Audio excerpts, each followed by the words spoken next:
जय श्री कृष्णा, राधे राधे। भगतजनों, आपका हमारे इस YouTube चैनल श्री कृष्ण दीवानी में हार्दिक स्वागत है।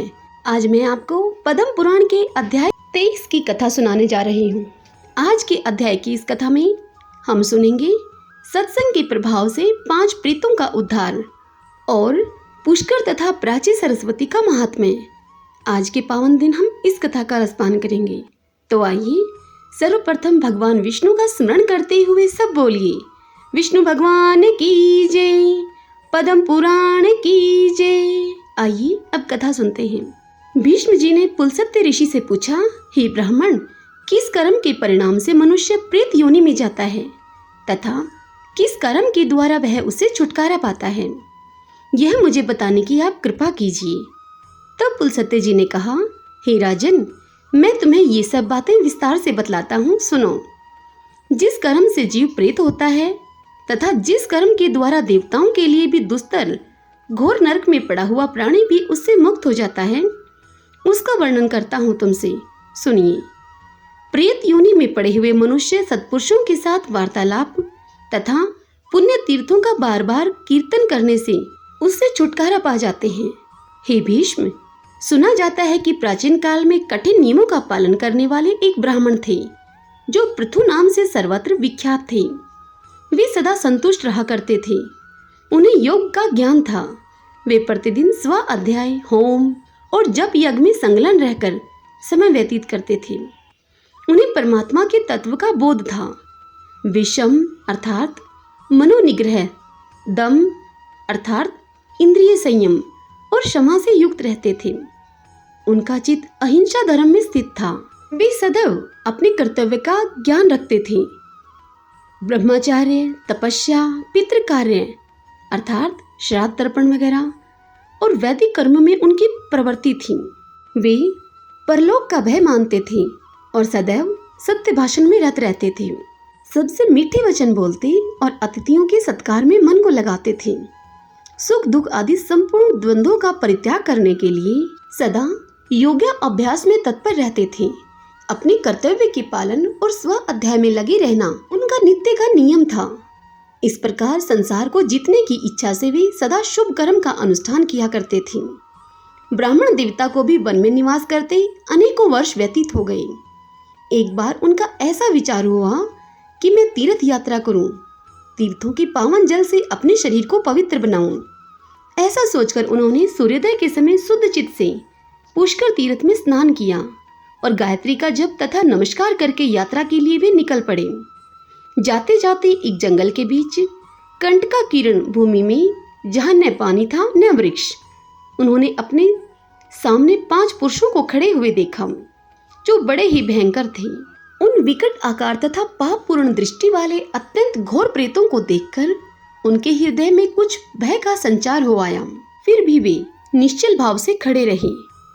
यद्यपि उनका चित्त भय से उद्विग्न हो रहा था, तथापि उन्होंने धैर्य को धारण करके मधुर शब्दों में पूछा, हे विकराल मुख वाले प्राणियों, तुम लोग कौन हो? किसके द्वारा कौन सा ऐसा कर्म बन गया है जिससे कि तुम्हें इस विकृत रूप की प्राप्ति हुई है? तब प्रेतों ने कहा कि हम भूख और प्यास से पीड़ित हैं, सर्वदा महान दुख से घिरे रहते हैं। हमारा ज्ञान और विवेक नष्ट हो गया है। हम सभी अचेत हो रहे हैं। हमें इतना भी ज्ञान नहीं है कि कौन दिशा किस ओर है। दिशाओं के बीच का अवान्तर दिशाओं को भी नहीं पहचानते। आकाश, पृथ्वी तथा स्वर्ग का भी हमें ज्ञान नहीं है। यह तो दुख की बात हुई।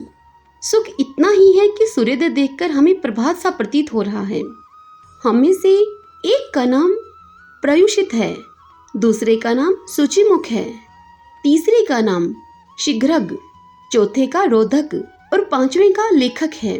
तब ब्राह्मण ने पूछा कि तुम्हारे नाम कैसे पड़ गए? क्या कारण है जिससे कि तुम लोगों को ये नाम प्राप्त हुए हैं? प्रेतों में से एक ने कहा, मैं सदा स्वादिष्ट भोजन किया करता था और ब्राह्मणों को पर्युषित अर्थात बासी अन्न देता था। इसी हेतु को लेकर मेरा नाम पर्युषित पड़ा है। मेरे इस साथी ने अन्न आदि के अभिलाषी बहुत से ब्राह्मणों की हिंसा की है, इसीलिए इसका नाम सूचिमुख पड़ा है। यह तीसरा प्रेत भूखे ब्राह्मण की याचना करने पर भी उसे कुछ देने के भय से शीघ्रता पूर्वक वहां से चला गया था। इसलिए इसका नाम शीघ्रग हो गया। यह चौथा प्रेत ब्राह्मणों को देने के भय से उद्विग्न होकर सदा अपने घर पर ही स्वादिष्ट भोजन किया करता था, इसलिए यह रोदक कहलाता है। तथा हम लोगों में सबसे बड़ा पापी जो यह पांचवा प्रेत है, यह याचना करने पर चुपचाप खड़ा रहता था या धरती कुरेदने लगता था, इसलिए इसका नाम लेखक पड़ गया। लेखक बड़ी कठिनाई से चलता है, रोदक को सिर नीचा करके चलना पड़ता है। शीघ्रग पंगु हो गया है। सूची हिंसा करने वाले का सुई के समान मुख हो गया है तथा मुझ पर्युषित की गर्दन लंबी और पेट बड़ा हो गया है। अपने पाप के प्रभाव से मेरा अंडकोश भी बढ़ गया है तथा दोनों होठ भी लंबे होने के कारण लटक गए हैं। यही हमारे प्रेत योनि में आने का वृतांत है, जो सब मैंने आपको बतला दिया है। यदि तुम्हारी इच्छा हो तो कुछ और भी पूछ लो। तुम्हारे पूछे जाने पर हम उस और बात को भी बताएंगे। तब ब्राह्मण बोले, इस पृथ्वी पर जितने भी जीव रहते हैं उन सब की स्थिति आहार पर ही निर्भर है, अतः मैं तुम लोगों का भी आहार जानना चाहता हूँ। तब प्रेत बोले, हे विप्रवर, हमारे आहार की बात सुनिए। हम लोगों का आहार सभी प्राणियों के लिए निंदित है, उसे सुनकर आप भी बारंबार निंदा ही करेंगे। बलगम, पेशाब, पाखाना और स्त्री के शरीर का मैल, इन्हीं से हमारा भोजन चलता है। जिन घरों में पवित्रता नहीं है वहीं प्रेत भोजन करते हैं। जो घर स्त्रियों के द्वारा दग्ध और छिन्न भिन्न हैं, जिनके सामान इधर उधर बिखरे पड़े रहते हैं तथा मलमूत्र के द्वारा जो घृणित अवस्था को पहुंच चुके हैं, उन्हीं घरों में प्रेत भोजन करते हैं। जिन घरों में मानसिक लज्जा का अभाव है, पतितों का निवास है तथा जहाँ के निवासी लूटपाट का काम करते हैं, वहीं प्रेत भोजन करते हैं। जहाँ बलि, वैश्वदेव तथा वेद मंत्रों का उच्चारण नहीं होता, होम और व्रत नहीं होते, वहाँ प्रेत भोजन करते हैं। जहाँ गुरुजनों का आदर नहीं होता, जिन घरों में स्त्रियों का प्रभुत्व है, जहाँ क्रोध और लोभ ने अधिकार जमा लिया है, वहीं प्रेत भोजन करते हैं। हे तात, मुझे अपने भोजन का परिचय देते समय लज्जा हो रही है, अतः इससे अधिक मैं कुछ नहीं कह सकता। हे तपोधन, तुम नियमों का दृढ़तापूर्वक पालन करने वाले हो, इसलिए प्रेत योनि से दुखी होकर हम तुमसे पूछ रहे हैं, बताओ कौन सा कर्म करने से जीव प्रेत योनि में नहीं पड़ता। तब ब्राह्मण ने कहा, जो मनुष्य 1 रात्रि का, 3 रात्रियों का तथा कृच्छ चंद्रायण आदि का अन्य व्रतों का अनुष्ठान करता है, वह कभी प्रेत योनि में नहीं पड़ता। जो प्रतिदिन 3, 5 या 1 अग्नि का सेवन करता है तथा जिसके हृदय में संपूर्ण प्राणियों के प्रति दया भरी हुई है, वह मनुष्य प्रेत नहीं होता। जो मान और अपमान में, स्वर्ण और मिट्टी के ढेले में तथा शत्रु और मित्र में समान भाव रखता है, वह प्रेत नहीं होता। देवता, अतिथि, गुरु तथा पितरों की पूजा में सदा परवर्त रहने वाला मनुष्य भी प्रेत योनि में नहीं पड़ता। शुक्ल पक्ष में मंगलवार की चतुर्थी तिथि के आने पर उसमें जो श्रद्धापूर्वक श्राद्ध करता है, वह मनुष्य प्रेत नहीं होता। जिसने क्रोध को जीत लिया है, जिसमें डाह का सर्वथा अभाव है, जो तृष्णा और आसक्ति से रहित, क्षमावान और दानशील है, वह प्रेत योनि में नहीं जाता। जो गौ, ब्राह्मण, तीर्थ, पर्वत, नदी और देवताओं को प्रणाम करता है, वह मनुष्य प्रेत नहीं होता। तब प्रेत बोले, हे महामुनि, आपके मुख से नाना प्रकार के धर्म सुनने को मिले। हम दुखी जीव हैं, इसीलिए पुनः पूछते हैं कि जिस कर्म के करने से प्रेत योनि में जाना पड़ता है, वह हमें बताइए। तब ब्राह्मण ने कहा, यदि कोई द्विज और विशेषतः ब्राह्मण शूद्र का अन्न खाकर उसे पेट में लिए ही मर जाए, तो वह प्रेत होता है। जो आश्रम धर्म का त्याग करके मदिरा पीता, पराय स्त्री का सेवन करता तथा प्रतिदिन मांस खाता है, उस मनुष्य को प्रेत होना पड़ता है। जो ब्राह्मण यज्ञ के अनाधिकारी पुरुषों से यज्ञ करवाता, अधिकारी पुरुषों का त्याग करता है और शूद्र की सेवा में रत रहता है, वह प्रेत योनि में जाता है। जो मित्र की धरोहर को हड़प लेता है, शूद्र का भोजन बनाता है, विश्वासघात करता है और कूटनीति का आश्रय लेता है, वह निश्चय ही प्रेत होता है। ब्रह्मा हत्यारा, गौ घाती, चोर, शराबी, गुरु पत्नी के साथ संभोग करने वाला तथा भूमि और कन्या का अपहरण करने वाला निश्चय ही प्रेत होता है। जो पुरोहित नास्तिकता में परवर्त होकर अनेकों ऋत्विजों के लिए मिली हुई दक्षिणा को अकेले ही हड़प लेता है, उसे निश्चय ही प्रेत होना पड़ता है। विप्रवर पृथु जब इस प्रकार उपदेश कर रहे थे, उसी समय आकाश में सहसा नगाड़े बजने लगे। हजारों देवताओं के हाथ से छोड़े हुए फूलों की वर्षा होने लगी। प्रेतों के लिए चारों ओर से विमान आ गए। आकाशवाणी हुई कि इन ब्राह्मण देवता के साथ वार्तालाप और पुण्य कथा का कीर्तन करने से तुम सब प्रेतों को दिव्य गति प्राप्त हुई है। इस प्रकार सत्संग के प्रभाव से उन प्रेतों का उद्धार हो गया।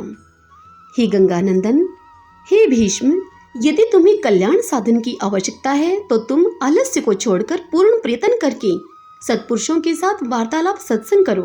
यह 5 प्रेतों की कथा संपूर्ण धर्मों का तिलक है। जो मनुष्य इसका 1 लाख पाठ करता है, उसके वंश में कोई प्रेत नहीं होता। जो अत्यंत श्रद्धा और भक्ति के साथ इस प्रसंग का बारंबार श्रवण करता है, वह भी प्रेत योनि में नहीं पड़ता। भीष्म जी ने पूछा कि हे ब्राह्मण, पुष्कर की स्थिति अंतरिक्ष में क्यों कर बतलाई जाती है? धर्मशील मुनि इस लोक में उसे कैसे प्राप्त करते हैं और किस किसने इसे प्राप्त किया है? तब पुलस्त्य जी बोले कि हे राजन, एक समय की बात है, दक्षिण भारत के निवासी 1 करोड़ ऋषि पुष्कर तीर्थ में स्नान करने के लिए आए, किंतु पुष्कर आकाश में स्थित हो गया। यह जानकर वे समस्त मुनि प्राणायाम में तत्पर होकर पर ब्रह्मा का ध्यान करते हुए 12 वर्षों तक वहीं खड़े रह गए। तब ब्रह्मा जी, इंद्र आदि संपूर्ण देवता तथा ऋषि महर्षि आकाश में अलक्षित होकर उन्हें पुष्कर प्राप्ति के लिए अत्यंत दुष्कर नियम बताते हुए बोले, हे द्विजगण, तुम लोग मंत्रों के द्वारा पुष्कर का आह्वान करो। आपो ही शटामयो इत्यादि 3 ऋचाओं का जप करने से यह तीर्थ तुम्हारे समीप आ जाएगा और अगमर्षण मंत्र का जप करने से पूर्ण फलदायक होगा। उन ब्रह्म ऋषियों की बात समाप्त होने पर उन सब मुनियों ने वैसा ही किया। ऐसा करने से वे परम पावन बन गए। उन्हें पुष्कर प्राप्ति का पूरा फल मिल गया। हे राजन, जो कार्तिक की पूर्णिमा को पुष्कर में स्नान करता है, वह परम पवित्र हो जाता है। ब्रह्मा जी के सहित पुष्कर तीर्थ सबको पुण्य प्रदान करने वाला है। वहां आने वाले सभी वर्णों के लोग अपने पुण्य की वृद्धि करते हैं। वे मंत्र ज्ञान के बिना ही ब्राह्मणों के तुल्य हो जाते हैं। इसमें तनिक भी संदेह नहीं है। यदि कार्तिक की पूर्णिमा को कृतिका नक्षत्र हो तो उसे स्नान दान के लिए अत्यंत उत्तम समझना चाहिए। यदि उस दिन भरणी नक्षत्र हो तो वह तिथि मुनियों के द्वारा परम पुण्यदायिनी बतलाई गई है, और यदि उस तिथि को रोहिणी नक्षत्र हो तो वह महाकीर्ति की पूर्णिमा कहलाती है। उस दिन का स्नान देवताओं के लिए भी दुर्लभ है। यदि शनिवार, रविवार तथा बृहस्पतिवार इन 3 दिनों में से किसी भी दिन उपयुक्त 3 नक्षत्रों में से कोई नक्षत्र हो तो उस दिन पुष्कर में स्नान करने वालों को निश्चय ही अश्वमेध यज्ञ का पुण्य होता है। उस दिन किया हुआ दान और पितरों का तर्पण अक्षय होता है। यदि सूर्य विशाखा नक्षत्र पर है और चंद्रमा कृतिका नक्षत्र पर हो तो पदक नाम का योग होता है। यह पुष्कर में अत्यंत दुर्लभ माना गया है।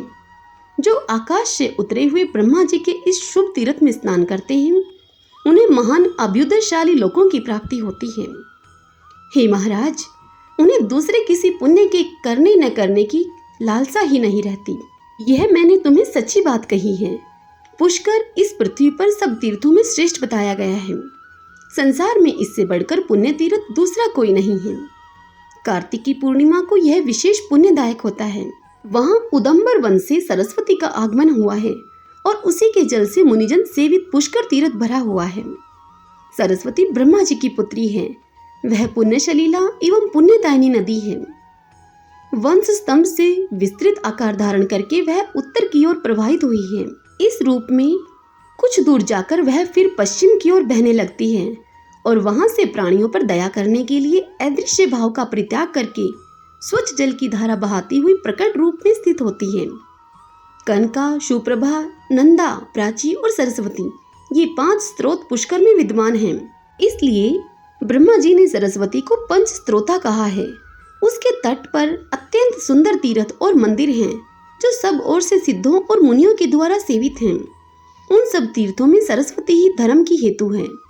वहां स्नान करने, जल पीने तथा स्वर्ण आदि का दान करने से महानदी सरस्वती अक्षय फल उत्पन्न करती है। मुनीश्वर गण अन्न और वस्त्र का दान श्रेष्ठ बतलाते हैं। जो मनुष्य सरस्वती तटवर्ती तीर्थों में उक्त वस्तुओं का दान करते हैं, उनका दान धर्म का साधक और अत्यंत उत्तम माना गया है। जो स्त्रियां पुरुष संयम से रहकर प्रयत्न पूर्वक उन तीर्थों में उपवास करते हैं, वे ब्रह्मालोक में जाकर यथेष्ट आनंद का अनुभव करते हैं। जो स्थावर या जंगम प्राणी प्रारब्ध कर्म का क्षय हो जाने पर सरस्वती के तट पर मृत्यु को प्राप्त होते हैं, वे सब हठात यज्ञ के संपूर्ण श्रेष्ठ फल को प्राप्त करते हैं। जिनका चित्त जन्म और मृत्यु आदि के दुख से पीड़ित है, उन मनुष्यों के लिए सरस्वती नदी धर्म को उत्पन्न करने वाली अरणी के समान है।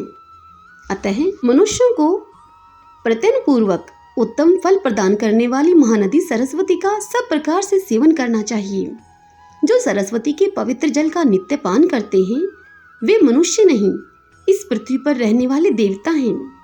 दिव्य लोग यज्ञ, दान एवं तपस्या से जिस फल को प्राप्त करते हैं, वह यहाँ स्नान करने मात्र से शूद्रों को भी सुलभ हो जाता है। महापात की मनुष्य भी पुष्कर तीर्थ के दर्शन मात्र से पाप रहित हो जाते हैं और शरीर छूटने पर स्वर्ग को जाते हैं। पुष्कर में उपवास करने से पौंडरिक यज्ञ का फल मिलता है। जो वहां अपनी शक्ति के अनुसार प्रतिमास भक्ति पूर्वक ब्राह्मण को तिल का दान करता है, वह बैकुंठ धाम को प्राप्त होता है। जो मनुष्य वहां शुद्ध वृत्ति से रहकर 3 रात तक उपवास करते हैं और ब्राह्मणों को धन देते हैं, वे मरने के पश्चात ब्रह्मा का रूप धारण करके विमान पर आरूढ़ होकर ब्रह्मा जी के साथ सायुज्य मोक्ष को प्राप्त होते हैं।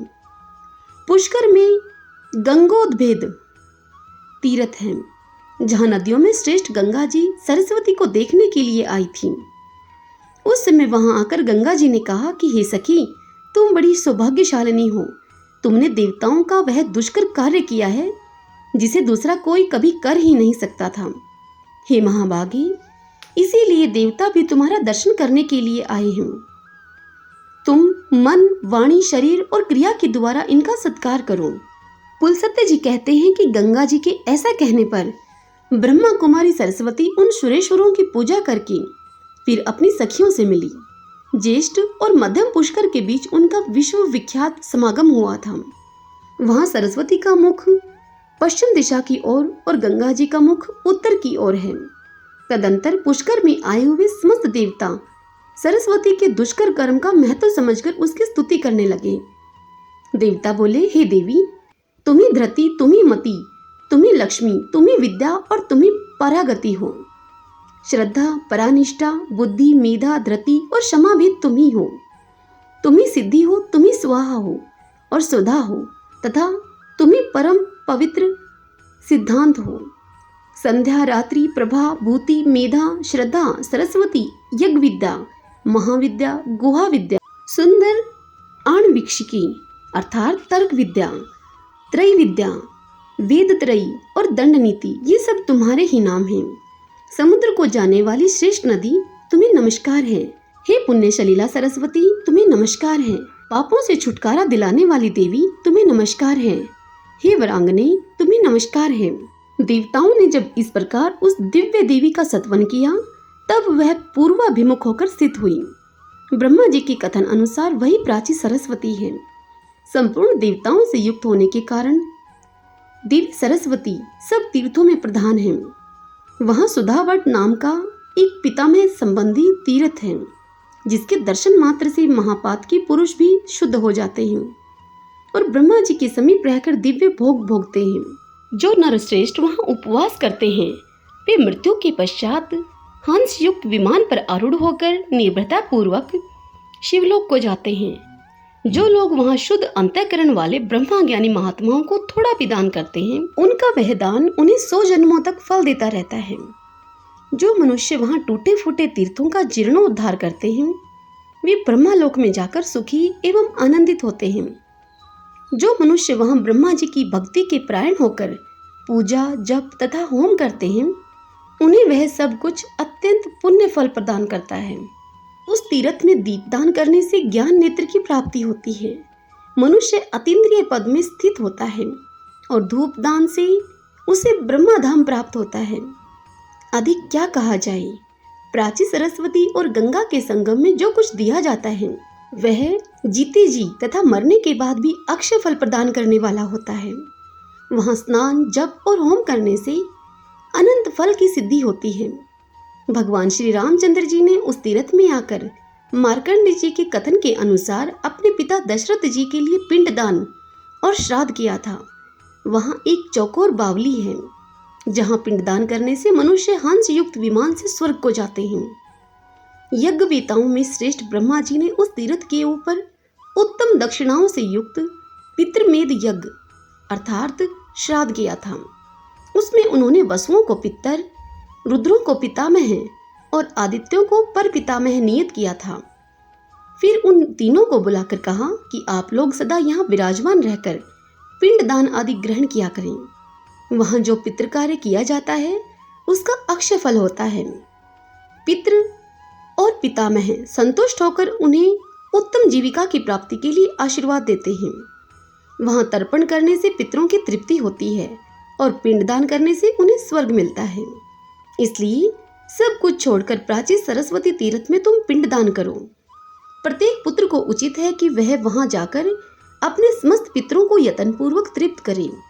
वहां प्राचीनेश्वर भगवान का स्थान है। उसके सामने आदि तीर्थ प्रतिष्ठित है जो दर्शन मात्र से मोक्ष प्रदान करने वाला है। वहां के जल का स्पर्श करके मनुष्य जन्म मृत्यु के बंधन से छुटकारा पा जाता है। उसमें स्नान करने से वह ब्रह्मा जी का अनुचर होता है। जो मनुष्य आदि तीर्थ में स्नान करके एकाग्रता पूर्वक थोड़े से अन्न का भी दान करता है वह स्वर्गलोक को प्राप्त होता है। जो विद्वान वहां स्नान करके ब्रह्मा जी के भक्तों को स्वर्ण और खिचड़ी का दान करता है वह स्वर्गलोक में सुखी एवं आनंदित होता है। जहां प्राची सरस्वती विद्यमान है वहां मनुष्य दूसरे साधन की खोज क्यों करते हैं। प्राची सरस्वती में स्नान करने से जिस फल की प्राप्ति होती है उसी के लिए जो जप तप आदि साधन किए जाते हैं, जो भगवती प्राची सरस्वती का पवित्र जल पीते हैं उन्हें मनुष्य नहीं देवता समझना चाहिए। यह मार्कंडेय मुनि का कथन है। सरस्वती नदी के तट पर पहुंचकर स्नान करने का कोई नियम नहीं है। भोजन के बाद अथवा भोजन के पहले, दिन में अथवा रात्रि में भी स्नान किया जा सकता है। वह तीर्थ अन्य सब तीर्थों की अपेक्षा प्राचीन और श्रेष्ठ माना गया है। वह प्राणियों के पापों का नाशक और पुण्यजनक बतलाया गया है। हरिओम तत्सत। भगतजनों, पद्म पुराण के इस अध्याय की यह कथा यहीं संपूर्ण होती है। इससे आगे की कथा हम कल अगले अध्याय में सुनेंगे।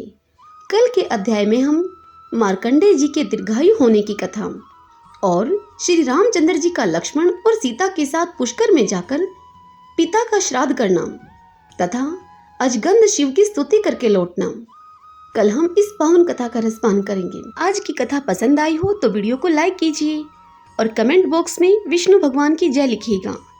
और यदि आप इस चैनल पर पहली बार आए हैं, मुझे आप पहली बार सुन रहे हैं, तो आपसे अनुरोध है कि इस चैनल श्री कृष्ण दीवानी को आप सब्सक्राइब कर लीजिएगा। बेल आइकन के बटन को भी दबा लीजिएगा ताकि आने वाले सभी वीडियोस की नोटिफिकेशन, सभी नई कथाओं का नोटिफिकेशन आपको सबसे पहले मिल सके। सब बोलिए विष्णु भगवान की जय, पद्म पुराण की जय। कल मिलते हैं पद्म पुराण की एक नई कथा के साथ। जय श्री कृष्ण, राधे राधे।